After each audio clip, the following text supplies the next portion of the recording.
Hey everyone, Tim Gilliam with Teak Master here, and we are at the warehouse where we refinish a lot of outdoor wood furniture, and we have some Ipe furniture here that has weathered and oxidized and looks really unsightly. You've got a little bit of black mold, you have some algae, you still have some of the previous coating left on here, and we want to show you how it's brought back to its original look, talk about some of its attributes and some of the weathering characteristics as well as some of the maintenance. Hope you guys enjoy. Hold on for the ride. So this particular piece is really unique. It's a wood swivel rocker. You know, this is gray and oxidized, so it looks really unsightly. And I just wanted to point out some of the attributes of the chair. You know, right here, you've got some grain that is opening up a little bit, and that's natural with really any type of furniture. You've got the end grain here that's not as smooth as the horizontal surface here, so when we refinish it, it's probably going to be dark.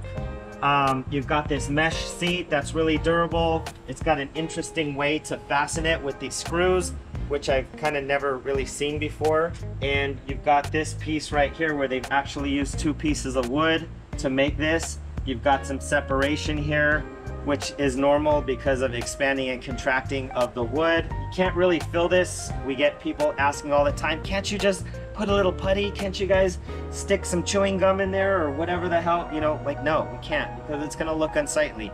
Even if you use a color filler or putty or something like that, it's gonna look terrible. This is not coming apart anytime soon. It's very durable. It just doesn't, you know, look that great. But once everything is refinished and up to speed, you're not even gonna notice this.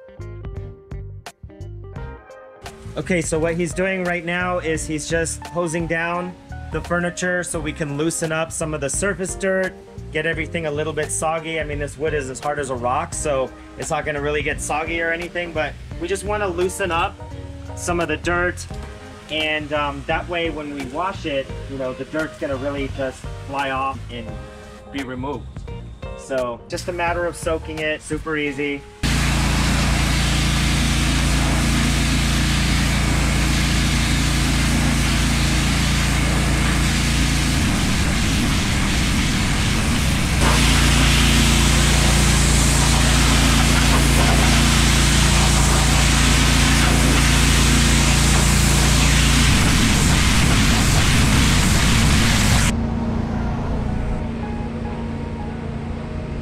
Okay guys, so here are the results after cleaning, and as you can see, it's a world of difference, but it's not perfect, right? We can't just leave it like this because A, it still has oxidation, some discoloring, and then B, it's not smooth to the touch. In fact, it almost feels splintery, which it's not. I mean, I'm rubbing my hand on it and I don't have any splinters, but it's not perfect. You've got those blow and go finishing pros out there that will call themselves companies and try to come out and they'll power wash your furniture and slap some oil on it. You'll get a color change and they'll call it a day. But that's not refinishing. Cleaning and power washing is not refinishing. The next step, sanding, that is refinishing. Sanding is what's gonna restore the smooth grain back to the wood. It's gonna remove all this discoloration. We're gonna remove this gray oxidation in between the slats because we sand all of this stuff. And essentially what sanding is going to do, it's going to get it back to its original state or as close to its original state as possible. And we'll go ahead and show you how we do it.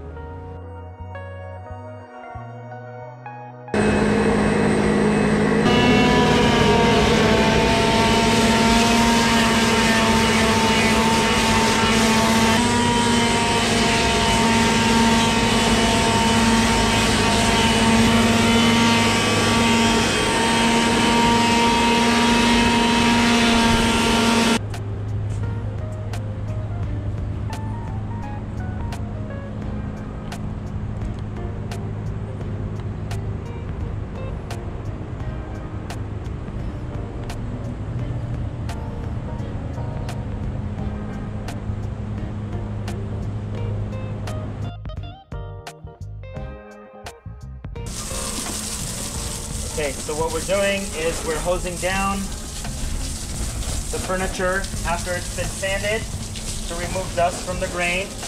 And look at this beautiful natural color. So we just want to make sure that everything's perfectly clean. So we saturate it, and now Fernando's gonna go ahead and apply it to the brightener.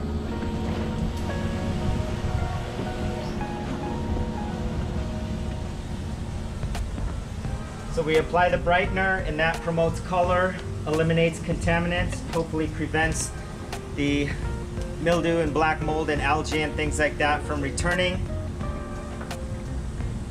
And you want to do it when the wood is wet. So that's why you hose it off. And then we'll go ahead and neutralize it. Make sure you get everything.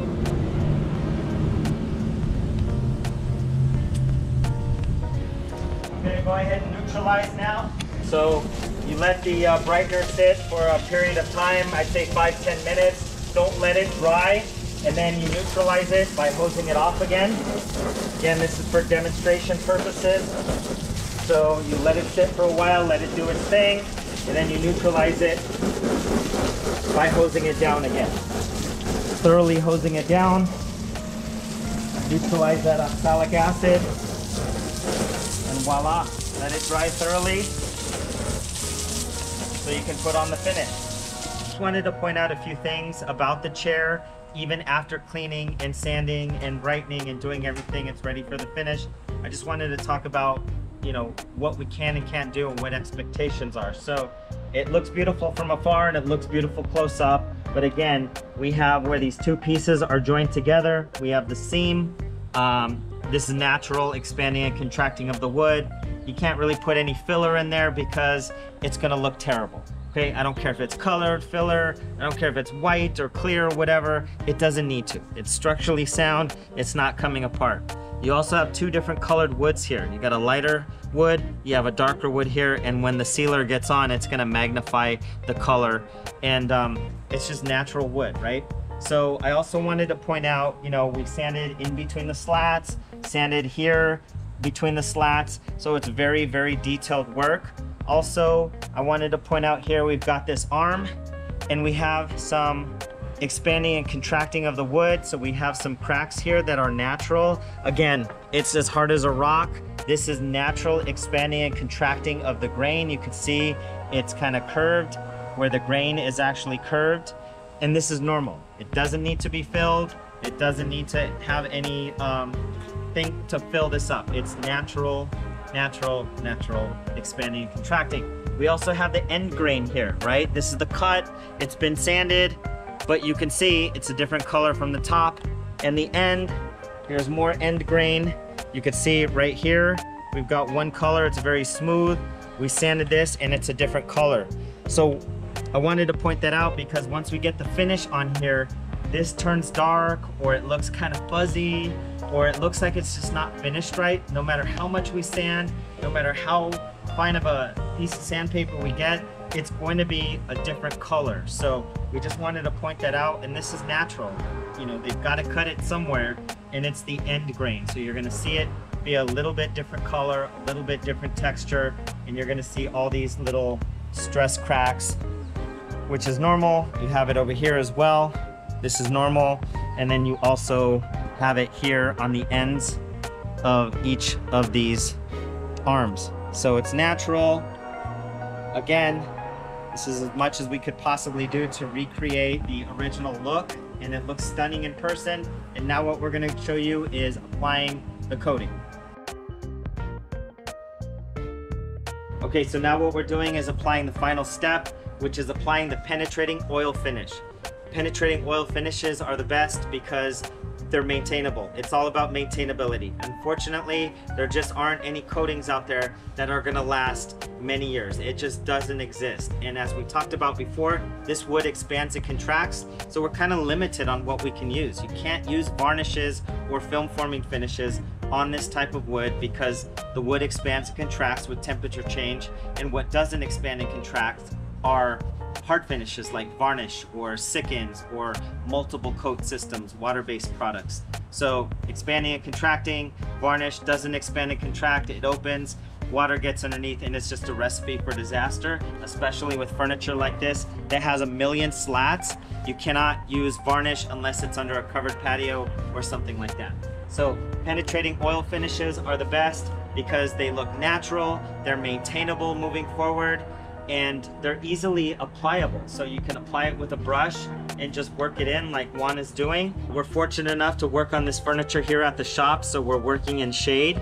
You know, so basically what he's gonna do is the entire chair, allow it to penetrate as much as it possibly can, and then he'll wipe off the excess. So oil penetrating finishes usually are not multiple coat systems, they're one coat systems. One coat meaning that they saturate the wood to its full potential and then you wipe off the excess. Multiple coats does not necessarily mean better.